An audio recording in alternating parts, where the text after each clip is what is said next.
Assalamualaikum warahmatullahi wabarakatuh.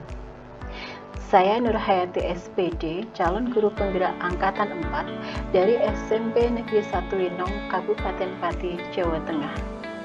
Pada kesempatan ini saya akan menyampaikan aksi nyata yang terdapat pada modul 1.1A10, yaitu penerapan pemikiran Ki Hajar Dewantara di kelas dan di sekolah, yaitu belajar sambil bermain.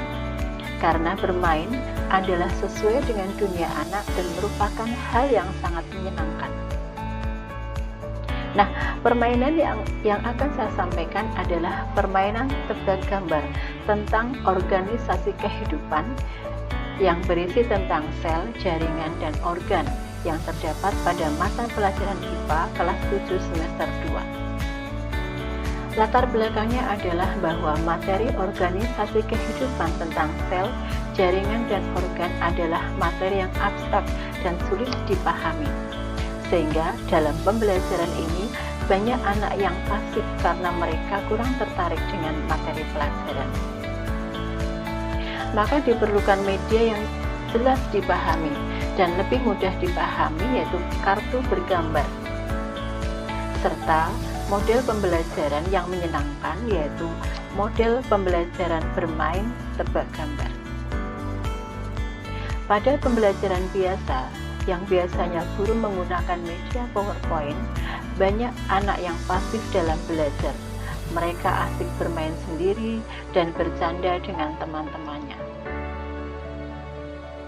Apa nilai-nilai yang dikembangkan dengan bermain tebak gambar, yaitu bersosialisasi dengan teman-teman dengan bermain kelompok, kemudian semangat kompetisi untuk meraih hasil belajar yang lebih baik, cermat dan mengasah daya ingat terhadap gambar dan keterangan tentang organisasi kehidupan, serta berlatih mengkomunikasikan secara lisan apa yang mereka pikirkan. Pada tahap perencanaan, saya membuat kartu tebak gambar tentang sel, jaringan, dan organ. Kemudian membuat aturan bermain, yaitu anak yang dapat menebak paling banyak maka dia akan mendapatkan skor yang paling tinggi. Selanjutnya adalah membuat RPP kelas 7 mata pelajaran IPA semester 2 kompetensi dasar organisasi kehidupan dan menyampaikan rencana bermain tebak gambar kepada anak-anak. Ini adalah contoh kartu tebak gambar bagian depan. Misalnya, bagian depan ini berisi gambar tentang ribosom. Pada bagian depan ini tidak diisi dengan tulisan bagian sel, jadi tidak ditulisi ribosom, hanya berisi gambar saja. Sedangkan pada kartu bagian belakang adalah ditulis ribosom sebagai tempat sintesa protein. Demikian juga dengan bagian-bagian sel, jaringan, dan organ yang lain. Ini adalah contoh beberapa kartu tebak gambar yang saya buat. Ya, ini adalah tentang kloroplas, ribosom, mitokondria. Penerapan di kelas yaitu saya menjelaskan cara bermain tebak gambar kepada anak-anak dan membagi LKPD tebak gambar. Cara bermainnya yaitu anak-anak bermain dalam kelompok, kemudian kartu itu dibagi dan mereka saling melakukan tebak gambar. Apabila yang satu menunjukkan gambar, maka yang lain adalah menebak. Sedangkan ini adalah tabel tebak gambar yang terdapat pada LKPD. Misalnya gambar yang ditunjukkan adalah ribosom, kemudian salah satu anak menjawab benar, maka pada LKPD-nya itu adalah diberi tanda centang.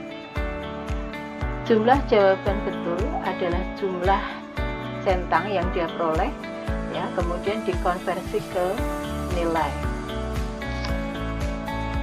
Di sini terlihat aktivitas anak-anak mengisi LKPD, yaitu mereka membaca dulu materi pelajaran tentang sel, jaringan, dan organ, kemudian mengisinya ke dalam LKPD.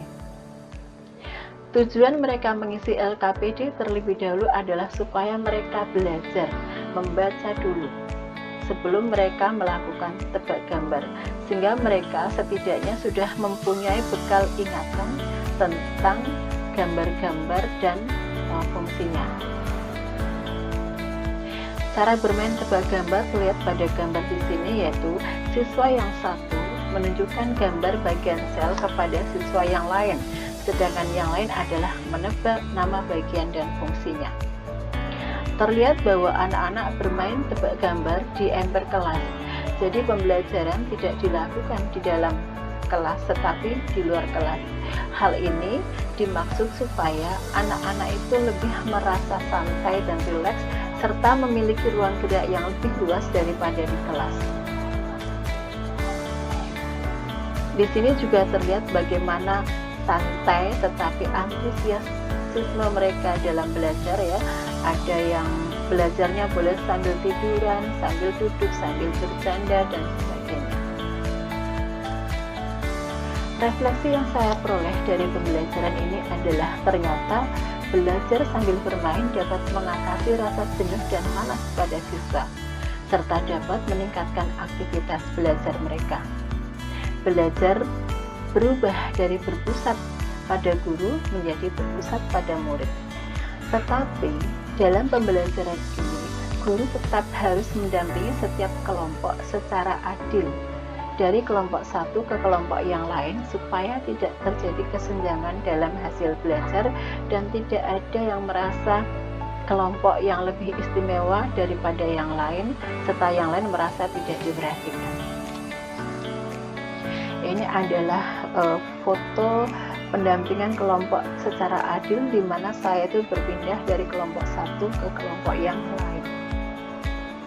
Perasaan saya selama melakukan perubahan di kelas adalah merasa sangat senang karena dapat merubah suasana belajar yang monoton menjadi menyenangkan, siswa yang malas menjadi rajin, dan betul-betul siswa yang belajar, bukan guru. Ide atau gagasan yang timbul sepanjang proses perubahan adalah saya mencoba mengeksplorasi jenis permainan yang lain untuk diterapkan dalam pembelajaran. Misalnya adalah bermain lari estafet untuk mengerjakan soal secara berkelompok, permainan umbul kartu untuk mengenalkan objek IPA, misalnya klasifikasi makhluk hidup. Demikianlah aksi nyata yang sudah saya lakukan dan insya Allah akan saya tingkatkan dalam proses pembelajaran supaya dapat merubah proses pembelajaran baik di kelas maupun di sekolah. Terima kasih. Assalamualaikum warahmatullahi wabarakatuh.